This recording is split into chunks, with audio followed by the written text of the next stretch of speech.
viongozi wote wa Chadema mnaoona hapa, hakuna ambaye anaweza kulala na njaa ikiwemo mimi.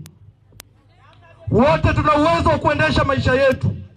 Wote tuna uwezo wa kula na kulala. Tumechagua kazi hii ambayo pengine inatishia maisha yetu kwa sababu tunajua huku duniani tumekuja kwa kusudi.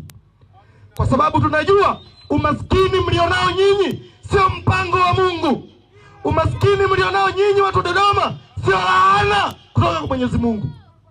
Ni kwa sababu ya mpango wa CCM na mpango wenu nyinyi baadhi ambao mmekuwa wateja wa Chama cha Mapinduzi. Hivyo basi, nawashukuru Gen Z wa Dodoma, mmeamka. Endeleeni kuwapelekea watu moto. Taifa hili mabadiliko yake yataletwa na sisi vijana. Hongereni sana Gen Z, tuendelee na jambo hilo. Hilo lilikuwa ni jambo la kwanza. Jambo la pili, kuna kizazi kinaitwa Generation Y. Generation Y ni kizazi cha watu waliozaliwa mwaka 81 mpaka mwaka 96. Baada ya kizazi hicho kikaja kizazi kinaitwa Gen Z. Gen Z wao wamezaliwa mwaka 97 mpaka mwaka 2012. Sasa kizazi cha Generation Y chenyewe ulikuwa unaweza ukakifanyia mazingaombwe kikakushangaa, kikakushangilia. Ndio maana hata shuleni mazingaombwe, kwa sisi tuliosoma hizi shule za kawaida, walikuwa wanakuja watu wa mazingaombwe. Siku hizi kuna mazingaombwe shuleni? Kwa sababu kizazi cha sasa hivi ni kizazi cha kuhoji. Ukifanya jambo wanakuuliza umefanyaje, fanyaje, limewezekanaje. Wasipolielewa wanakukataa, wasipokuelewa wanakukataa. Sasa CCM ni mabingwa mazingaombwe, na mimi nitaombeni mifano miwili ndio watu wa Dodoma kuhusu mazingaombwe ya watu wa CCM. Zamani sisi wakati tunakuwa hapa Dodoma, kuna watu walikuwa wanaitwa CDA, Capital Development Authority, mamlaka ya usawishaji makao makuu.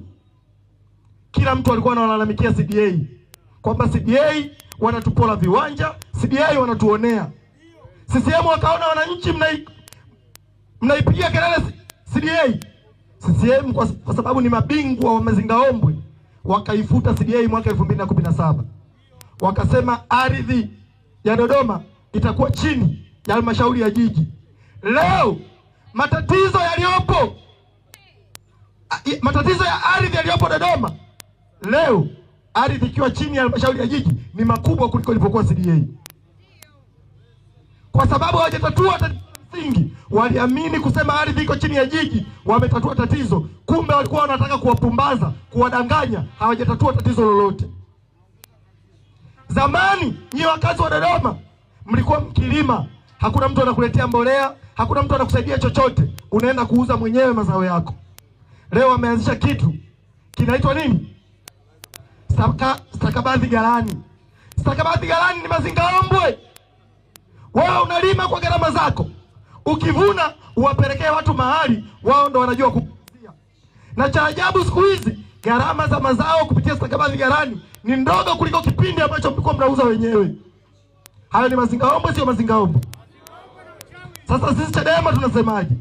Ni lazima matatizo tulionayo kama taifa tutayatatua kwa kubadilisha mifumo ya uendeshaji wa taifa hili, kwa kuwa na katiba.